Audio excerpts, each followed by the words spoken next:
আপোনালোকে বাৰু তিলৰ লাড়ু বনাব জানেনে? যদি নাজানে চাও আহকচোন তিলৰ লাড়ুনো কেনেকৈ বনায়। প্ৰথমতে মিঠে আৰু পানীটো পাগে ল'ব।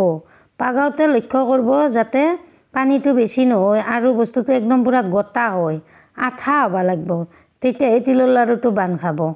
আপোনালোকে তিলটো দেওতে লক্ষ্য কৰিব যাতে তিলটো একেবাৰে বেছিকৈ নিদিয়ে, কাৰণ তিলটো বেছি হ'লে পাছত লাড়ুটো বান্ধবাত ঠিক নহ'ব, মানে খজ যাব। সেইকাৰণে তিলটো অলপ অলপকৈ দিব, অলপ অলপকৈ দি লাৰি থাকিব। তাৰ পাছত গম পাব যে লাড়ুটো মানে আঠা টাইপ হৈছে, তেতিয়া আপোনালোকে নামি থ'ব। এতিয়া আমি তিলৰ লাড়ু বনাই আছোঁ। তিলৰ লাড়ু বনাওঁতে আপোনালোকে হাতখন ধুই থাকিব, তেতিয়া হাতখনত আঠাটো লাগি নাথাকে, নহ'লে মানে আঠা লাগি থাকিলে সোনকাল বান্ধা নাযায়। এতিয়া আমাৰ তিলৰ লাড়ু বনোৱা হ'ল ৰ'ব। তিলৰ লাড়ু বনোৱা হোৱাৰ পিছতে আমি আৰু নাৰিকলৰ লাড়ু বনাম। এয়া মিঠে দি নাৰিকলৰ লাড়ু বনাবৰ কাৰণে মই মিঠে আৰু নাৰিকল ভাজি আছোঁ এয়া লাড়ুৰ কাৰণে। ভাজা হোৱাৰ পিছতে এয়া লাড়ু বনাই আছোঁ।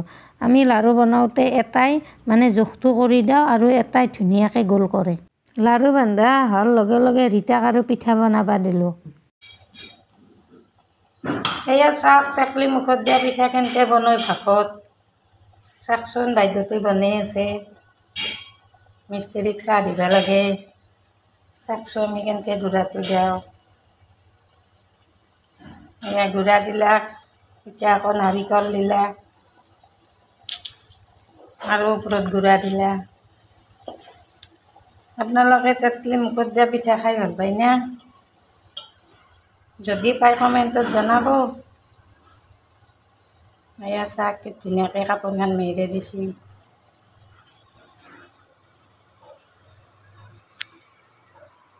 5 মিনিট পাছত পিঠাটো হৈয়ে যাব আমাৰ।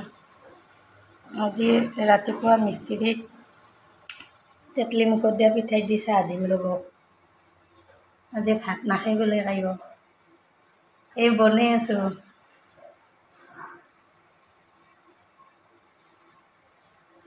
চাওকচোন ইফালে কেইটামান হৈছে বাৰু, চাহ দিব পৰা হৈছে আমাৰ। ইফালে আকৌ চাহ বনাইছোঁ ৰ'ব। চাহপাত দিয়া হ'লে চাহত এয়া পিঠা বনাই আছোঁ। চাহ কাপ ল। ভিডিঅ' মাৰি আছে নেকি? কওক, টেকলি মুখত দিয়া পিঠা খাই ভাল পায় না? মুখত দিয়া পিঠা খাই ভাল লাগছি।